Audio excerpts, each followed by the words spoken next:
It is time, ladies and gentlemen. It is game number 1 here in our matchup between SlayerS BoxeR and mouz HasuObs. We have our red Protoss, mouz HasuObs, spawning in the northeast position, and his opponent, SlayerS BoxeR, the blue Terran, spawning in the southwest. And, you know, the one thing I do want to point out that I don't think we mentioned before, of course, HasuObs, I think, is pretty strongly known for having really good micro. But SlayerS BoxeR is like the originator of micro. You know, before Warcraft 3 was a twinkle in Blizzard's eye, BoxeR was revolutionizing RTS games with his control.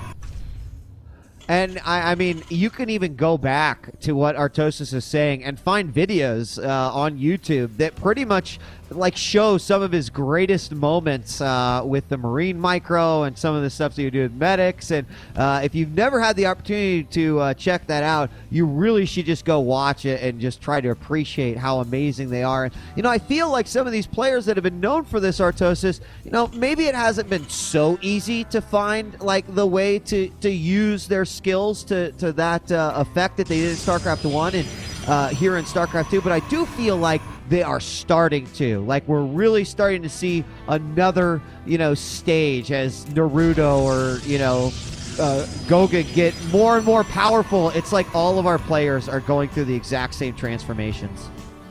Oh, absolutely. I mean, right now, every single month, the entire skill level of all the pro gamers is just, like, doubling. It's actually insane. If you don't play for a little bit, you are going to get so passed up as people figure out new strategies, new timings, figure out how to handle the mechanics and the UI better and better in this game.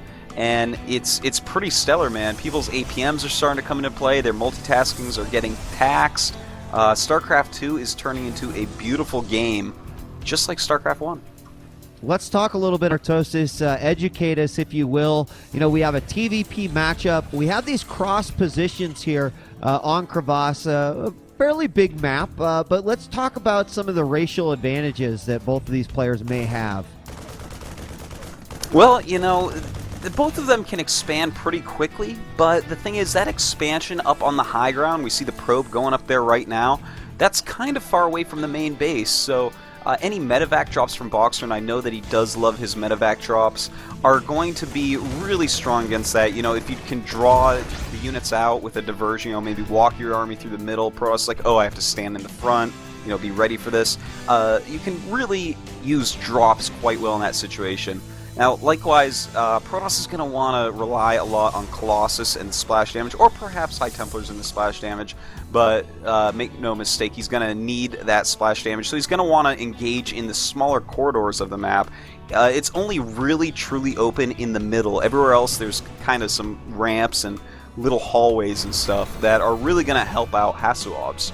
Yeah, and we have seen this middle area be a very popular, you know, sort of siege tank meeting place, a little union where they all have their little parties, and then make it really hard to control the various aspects. Sometimes you have to take out those rocks in order to just get good angle or be able to attack your opponent from multiple sides. Now we do have a command center going down for BoxeR at the quote-unquote weak expansion, and we have 3 barracks going down, so kind of what I would expect to see out of BoxeR as we get started. HasuObs has a sentry, has a stalker. He's going to throw up a nexus also at the weak rabbit ears quote base, and we also have second gas going down for HasuObs. So yeah, that's I like this play by HasuObs. You know, he's so safe at the top of that ramp. He has that single sentry out. He's seen the Reaper. He's like, okay, I kind of get what you're doing. Most likely going to be expand. So getting that robo out so he can scout. Now, in the meantime, BoxeR is getting his second gas now. He has those 3 racks up, and I'm not sure how much HasuObs actually follows the Korean scene, but it is getting pretty well known that if you are a Terran on SlayerS BoxeR's team, you love medevac harassment. So I'm pretty certain we are going to see the Emperor do what he is known best for in StarCraft 1. Well, and step 1 of that process has just begun, Artosis, as the factory's been put down. Completely expect to see exactly what you're talking about. Also, you'll notice, like, at this natural expansion for HasuObs, there is a lot of good little cloaked areas where you can drop your Marines and then stim and just run in and just wreck probes. And then, you know, also from the top, you can kind of move all the way around. So we'll also see HasuObs spreading his pylons out, get even, you know, even more vision inside his own base. His third gateway's gone down. An observer's about ready to come out for Hasu, and the expansion's well underway for both players. We do have a couple Marauders coming out. Stim and Combat Shield both underway now, and we'll be finishing soon. The starport's going down as well. So BoxeR gearing up for some drops. Yeah, he is gearing up for some drops big time, and as this observer goes in there and sees that, wow, you actually wasted no time getting the medevacs, I hope HasuObs makes the right decision. You know, you have to be very proactive in stopping the drops. You're going to have to leave stalkers in the right spots in your base, maybe get a photon cannon as well, and just really stop any of these drops from doing huge damage. And if you can do that while making Colossus, you're going to be ahead as Protoss. We have the observer from HasuObs making his way in right now. Going to get a good peek at what's going on. Going to see the barracks. He has not noticed, but there is an NG bay down, but there are no turrets currently in the base to stop these observers. So you're right. He's going to be able to have some time to react to this. Sees the factory lift. Uh-oh, now he sees the observer moving some Marines down, but he does not have a scan available. Looking at both. Nope, just a few energy away. So observer will just kind of sit back. He'll be able to continue like this pylon up here for HasuObs. Again, a great dropship direction, so he can possibly spot with that and block if he potentially goes there. And we do have a lot of Marines moving out. There's the scan, taking out the observer. And that will be big as the medevacs do come out, and he will gear up for his first drop here. Yeah, that's a pretty huge move, man. I mean, if you keep the observer on top of those medevacs, then that drop is never going to do damage. So BoxeR was very proactive in taking that out, and this is perfect timing as well. The first Colossus is about to pop out. HasuObs has cut a lot of corners to get that super fast, and that means he doesn't have quite as many stalkers, and his ground army is going to be a little bit weaker. So we're going to have to see, will he get in here? SlayerS BoxeR going for the drop, but there are 4 stalkers here. Will HasuObs see it? And yes, he does. Makes it turn around, just damages that medevac, but does not kill anything. Crisis averted for SlayerS BoxeR. Yeah, he was really fortunate to save all that stuff. You know, HasuObs responded very well. He had an idea it was coming up. The observer did at least see. He saw the medevacs early on, so he had just enough stalkers. Now he's going to have cannons here, Artosis, at his front, so that'll be even more defense against those drops. There's still a couple areas where he can get in there, but it's going to be harder to find that perfect angle. Try to sneak some dropships in. You can see BoxeR still moving those around, taking his third base right now. And Factory still floating out there, starting to move up. Do have some Vikings out. We're getting +1 weapons. In fact, it's about to complete for the Terran. A little bit behind, about halfway done. In fact, yeah, for the Protoss. So here we go. A medevacs going in once again. Well, HasuObs playing this brilliantly, even warping in some stalkers as he catches a glimpse of those medevacs.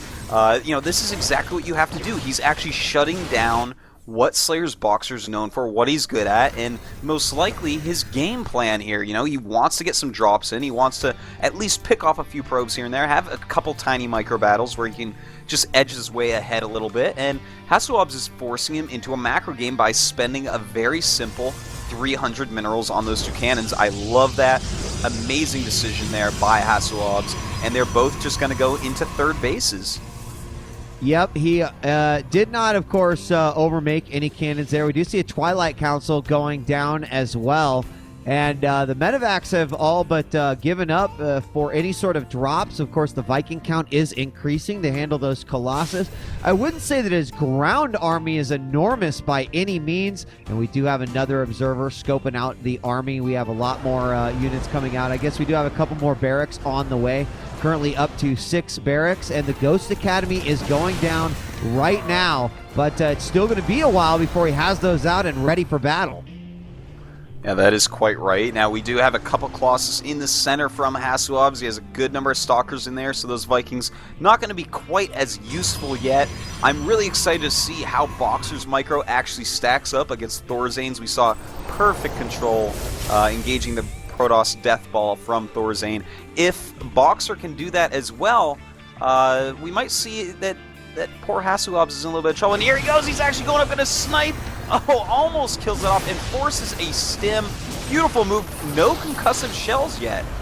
Very good move by HasuObs. Yeah, that's actually a little bit surprising there. In fact, I think that might have been a mistake. BoxeR very quickly upgrades it to it. We see an armory going down. Now, here's the big deal about this next battle that could take place is that there are 2 ghosts on the way. We've got Mobius Reactor as well. So he certainly wants to add those EMPs to his game plan. And again, versus like this huge meat shield of Zealots or even a lot of these Stalkers, you know, suddenly they just become like wet tissue paper that you can just punch through. Even more Vikings coming out, Artosis. And I mean, there's only 3 Colossus here. We do have more making. Blink is almost done as well with +2 weapons on the way. So both these guys just upgrading frantically. And BoxeR's just in a little great position here along with HasuObs, so you can see each other moving out. Here we go again. Oh, I like that move. As soon as he gets Blink, like a lot of great Protoss is starting to do, that happens. But wait a minute, what are you doing, SlayerS BoxeR? What are you doing? Oh, this is terrible. This is the worst thing that could have ever happened to SlayerS BoxeR, losing a ton of ghosts, losing about a third of his ground army for absolutely no reason, and now going to lose some Vikings. Everything just went wrong there for SlayerS BoxeR. I can't believe he allowed that to occur, and suddenly HasuObs takes a commanding lead of 30 supply, and here he goes. He is going to start trying to punch a hole in this third base of SlayerS BoxeR, and I mean, oh god, without those ghosts, losing those extra units, HasuObs pulling back a little bit, but already he's done so much damage, he can easily just make more units and keep funneling in here. Yeah, and that's exactly what he's going to do. See a ton of Zealots moving in here as well.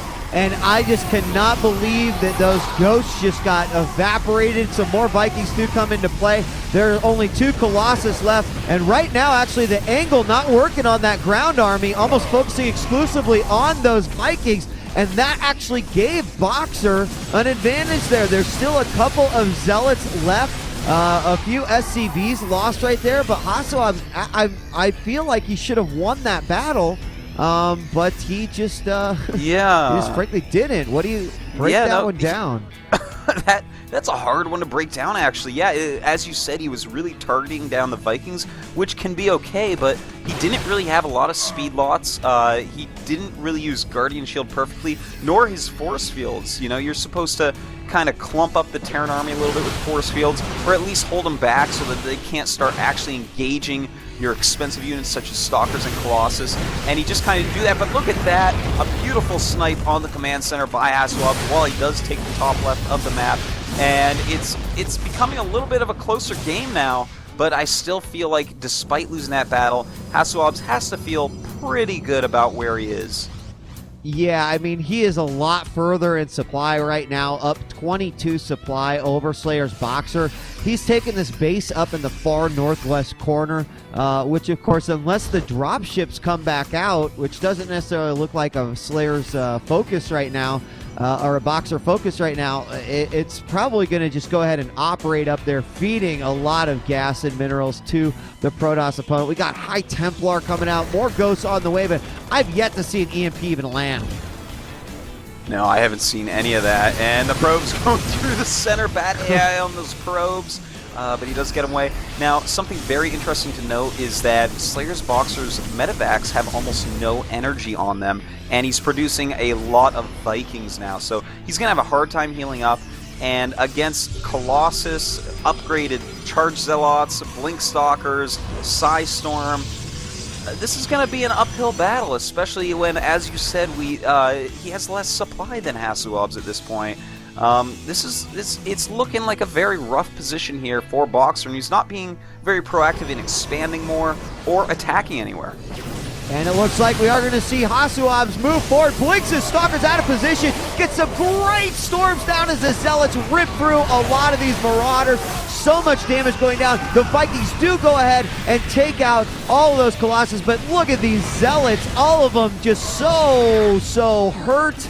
And they will just move forward and be able to disintegrate everything in their path. There's just quite simply too much here for the Protoss. He's going to wait for another round of production to come out. He's going to move forward, has these Archons as well. He will blink. SCVs are pulled out, and I think this is probably going to be it, although we do have a lot more units funneling through. Again, no EMPs. He will hold this off, but just did such an amazing amount of damage. He'll be able to blink back just a little bit. Zealots are going to retreat back as well. Probably a smart move. He could apply some pressure, but obviously wasn't the killing blow right there. He's put BoxeR even further behind, 86 to 139, but BoxeR did shave off a good portion of HasuObs' army there.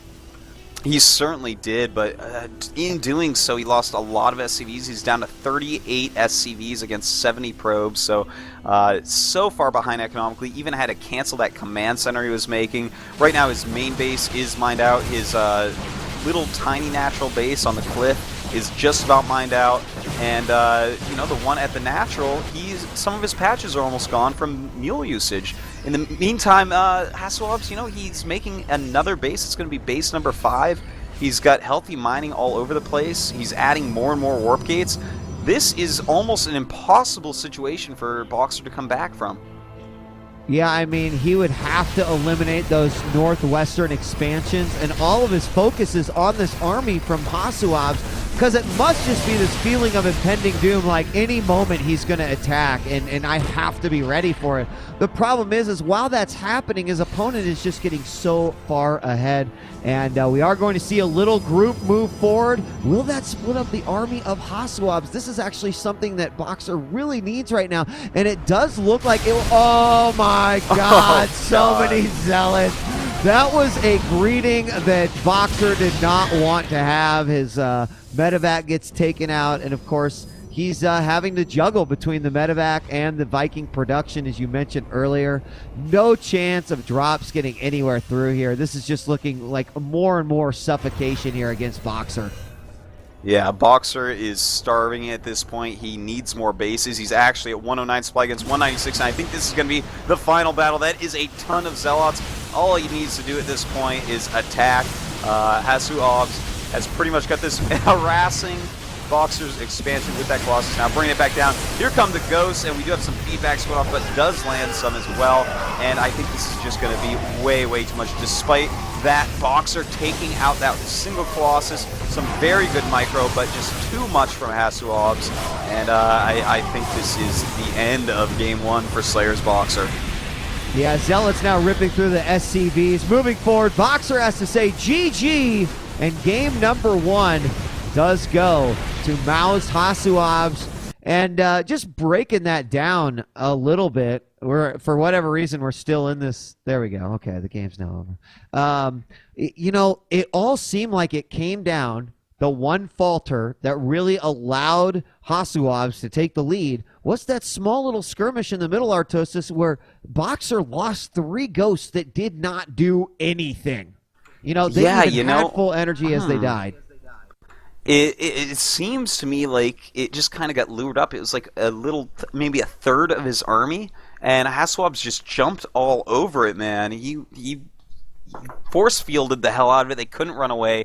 3 ghosts going down, plus, you know, a handful of Marauders and Marines taking damage on medevacs and Vikings, and that really, you're completely right. That changed the entire game. From there, that is, I mean, both of them were in this macro mode, and those ghosts, that's 600 gas that you are not getting back. That's some Marauders and Marines you are not getting back, and HasuObs just played passive, upgrading, teching game, and from there, I mean, SlayerS BoxeR had already had all of his drops shut down. There was nothing left for him to do. It was just a terrible spot from there. I think people would even argue for the concept that that's one of the toughest things for BoxeR as of late, is that we've really seen an inability to if something gets shut down, he has a problem basically getting his game back on track and moving forward. In like that last game we saw, the ghosts get annihilated, put you behind. You never get those crucial EMP battles or EMPs off. So there at the early game, even before the High Templar came out, there's just already a huge unit advantage for HasuObs. The other thing I really want to give credit to HasuObs for is that with his Blink Stalkers, he was so ridiculously active around the base. Like SlayerS BoxeR, excuse me, around the map. SlayerS BoxeR was really trying to keep vision of that middle so that he can anticipate when HasuObs is going to come in for the attacks. And this guy was just all over these Marines that were trying to move out of vision while he came forward, just blinking around. And, you know, I don't see that often enough. We see blink used when it needs to be used, but as a great utility, getting around the map, using the cliffs up and down, he really does a phenomenal job with that. Oh, he certainly does, and I think that's something he is one of the few Protoss players really leading the charge in. It's something we're definitely going to see more of in the future. The Blink Stalkers, they are an active unit. They are like Banshees. They are like Mutalisks. They're just this extra unit that, guess what, you can, if you are fast and you are really good and smart, you can just run around and do extra things with these just because you're fast and smart. And that is a great thing to be doing, man. I mean, just damaging some extra units a little bit can turn the tide later on in the game. I don't think anyone could explain it any better. That was very, very well said, Artosis. And with that, you are going to get rewarded with game number 2. You and the rest of the audience. So everyone give Artosis a round of applause. Before we jump in, guys, thanks again to Glider, who did the great portraits. You can find more out about him and see more of his works at theportraitart.com. And also, don't forget to check out Poker Strategy, TSL3.com, the website. A lot of great focus material for the TSL3. All the polls are there as well, so make sure that you are voting for your favorites. Get your liquid bets in, all that good stuff. When we come back, it's game number 2 between SlayerS BoxeR and mouz HasuObs.